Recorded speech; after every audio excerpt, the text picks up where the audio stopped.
What's going on, fellas? Beller Baller here, back with some more YouTube content. Uh, just gonna be doing some kind of, off-season work on getting a better understanding of the players. I mean, we have so much roster movement that we're gonna be seeing in every region, that I feel like it's important to kind of know who could be, laying in wait. Who are some of the players who we could see, stepping up to take some bigger roles? I mean, you even think about players last season, like, somebody like Juicy or even Hoxer is a different situation, kind of getting, back up to the top. But today we're looking at Pawn. At Pan, if you want to be a classic American. But Pawn is been playing out of South America. He's actually played for a ton of teams that but never when they were really at their peak of powers. He's been with Era, Crew, the club, but again, never really at the height when those teams were really cranking for South America. He sounds like he's somebody who, at least he was new to me when I started looking, but he's been around for quite a while. I mean, he's played 15th all-time most games in South America. That's 621, which is a ton. And the reason that I've been watching some Pawn play lately is he caused a little bit of a stir recently in the trade window. He was tweeting that he was going to be traveling to the US soon, and another famous Chilean RLCS pro in Raise Bull had a response to that. Of course, Complexity are looking for a new third after they decided to move on from AJG. And maybe Pawn is one of those players who could come over. There's only 16 Chilean players who have ever played in the RLCS, according to Octane GG. Raise Bull and Pawn are definitely the two that you know the most. I mean, maybe Davatrox is somebody else. I think he was playing for Exceed to round out the last season for Sam. But, maybe some Chilean, chemistry, if you will, between those two. But let's go ahead and just talk a little bit about Pawn, why don't we? Something I really love about him, the offensive game is sick. I'll start there. Really comfortable off his own backboard, getting touches. Really comfortable getting, first touches off the ground, off the sidewall, off a pass, off that backboard like we were just saying too. Really somebody who just is comfortable when he's on the ball. He's really intentional about how he uses his car to challenges. He's not just like, side flipping into the ball and just tossing himself. He's using the front of his car, underneath of his car to, find soft touches to squeeze the ball to teammates and stuff like that. So just in a general sense, really love those parts of his game on offense. Now, I would say he's a little less decisive on the defensive end. And we've seen some of that throughout this replay already. We might get a few more looks at it over the course of this game, but I was watching, they had some great series this season, whether they were playing against Ninjas in Pajamas or Crew, all the big boys.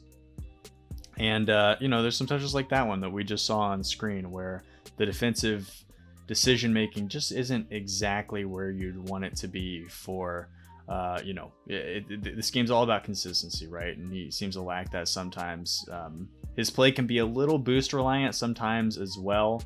You'll find him commonly just kind of dip out of plays to go find a big boost, which makes sense. That's how a lot of players can really find their best self. See, like that touch there is a little nervy on the defensive end. But that's really splitting hairs. I would say overall, I've been really impressed by Pawn's play. I picked this game in particular because it has a pretty tremendous ending, which I was a big fan of.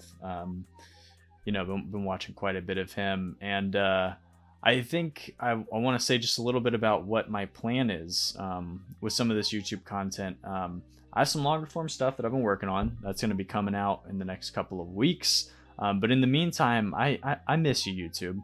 I miss hanging out with you guys.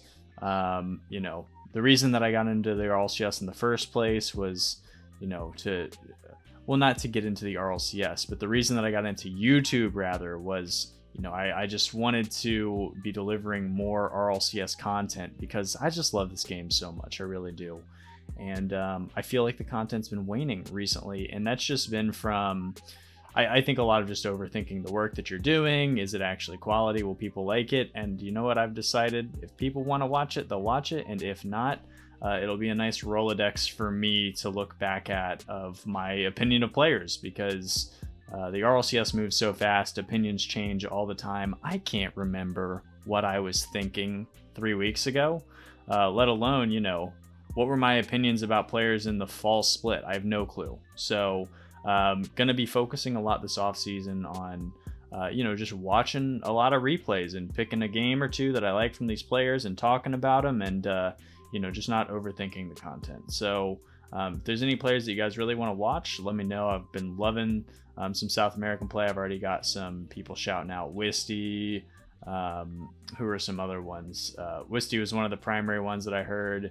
Edu, and let me go back for a second, who just got scored on for the 0 second.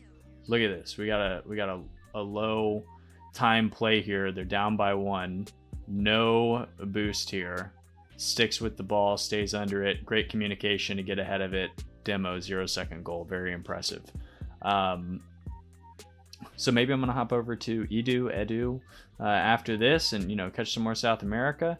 But I think it's important to have, perspective and watch gameplay on all these players. So I'm going to try and get around to all the regions that we know and love, and also show some love to some of our emerging regions as well.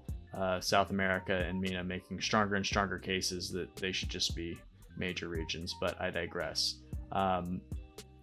So yeah, really loved watching some of this pawn play, talking briefly about what this might be for Complexity if they go that direction. Of course, it's completely hypothetical. We get trolling all the time. What if he's just coming for vacation with his parents and Razeable's excited for him and we're overthinking this? But getting rid of AJG was surprising to me, to be honest with you.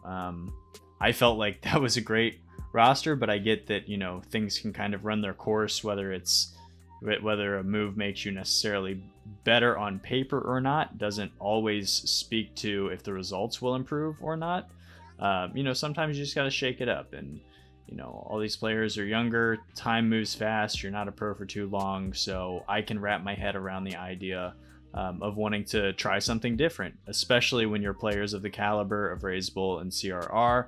I get it. With that being said, really bummed out because I was a huge fan of AJG this season and previously, but I know that he'll find somewhere great to move on to, whether that's in North America, South America, wherever he ends up going. But I think it's tough to just look at things over a couple of games and determine whether or not players can pawn play for Complexity. It's like, geez, I don't know, I've watched like 2 hours of this dude play, but what I will say is I felt like Complexity could lack sometimes in the scoring department. Razeable and CRR are both great creators. I would say that Razeable is more of a finesse, can pop off kind of player. CRR is more of your workhorse, will score you, game in and game out. He's going to be one of your better scorers. And AJG could come and go as well. I thought he really started to improve, especially on the defensive end over the course of this season. And it's a shame to see that go. Now, when we're talking about Pawn coming in, of course, it's worth noting that this gameplay in and of itself was a couple of months ago, so he could have vastly improved since the games that I've been watching, even though it was just last spring. Stuff moves really fast in this game. But I would say that I would be concerned about some of the defensive decisions as he's about to beat 3-on-1 here. If you're making the case for him, for Pawn joining a bigger team, a bigger situation like Complexity, I would say that scoring, that ability to always beat 2 consistently is definitely it. But some questions about the defensive side of the ball that could be shored up by, just changing the way that you go about setting up your team if you're Complexity. So what the heck do I know? Nothing at this point. Hopefully more in the future as we get a better and better sense of the players around our esport as we go through this little experiment. So that's the end of my ramblings for today. I hope you guys enjoyed. Make sure to dislike the video and unsubscribe, and I'll see you guys next time. Take it easy.